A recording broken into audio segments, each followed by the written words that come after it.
పేట అద్దం వచ్చిందట. అద్దం అంతవరకు ఎవరికి తెలియదు. అద్దం అంటే మన మిర్రర్, మగం చూసుకునే అద్దం.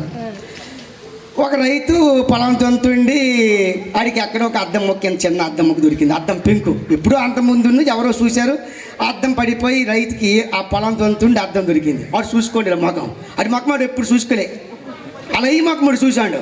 ఓరమ్మ అయ్యే వచ్చినాడు రా, నాలాగేమో నాకు దీవించడానికి వచ్చిందని చెప్పి ఆ అద్దం తీసుకెళ్ళి తిన్నగా పెట్టిలు దాచుకొని రోజు ఎక్కడికి వెళ్ళినా ఆ అద్దం చూసుకున్నాడు. అయ్యా నేను బయటికి వెళ్తాను, నాకు దీవించని చెప్పి పెట్టేసాడు లోపల.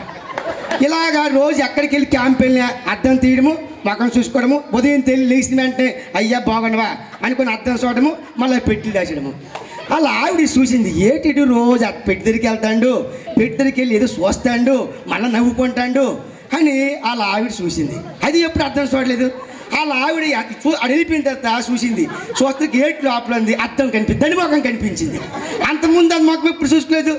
సో వాళ్ళ అమ్మ నాయన ఎవరితో కిందలు పెట్టున్నాడు రా, ఏ లంజి కిందలు పెట్టినాడు, గంటడకన్నా ఏ లంజి కింద తెచ్చి పెట్టినావు చెప్పు, నేను ఎవరితో ఉంచాను, ఎవరితో లంజి అని ఇది అడిగింది.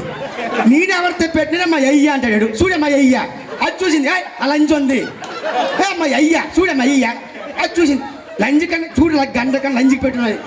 సరే ఈ తగు ఇలాగైపోయి మొత్తం పైన ఊర్లో పాకేసి ఒక ముసలి ఆవిడ, ఏటమ్మా ఎంతవరకు మంచి బతికోలు, చాలా అన్యోన్యమైన దంపతులు, మరి మీరు ఏమి దెబ్బలాడుకోని అడిగింది. ఏడు చెప్తున్నామ్మా, ఈ గంటడు ఒక 4 రోజులు ఒక లంజి తెచ్చి ఇంట్లో ఎట్టాడు, ఎప్పుడు చూసినా దాని మొఖమే చూస్తుడు, తెల్లారు లేచి దాని మొఖమే, పడుకున్నప్పుడు దాని మొఖమని. ఎవరు అమ్మ నేను చూస్తాను. ఆ ముసలి ఎప్పుడు చూస్తుంది. ఓ ఆయన లేక ముసిగిన దానికి మీరు మూడు ఎంత ప్రేమించాడే అని చెప్పి ఆ అమ్మది. ఓకే, ధన్యవాదాలు. Thank you sir.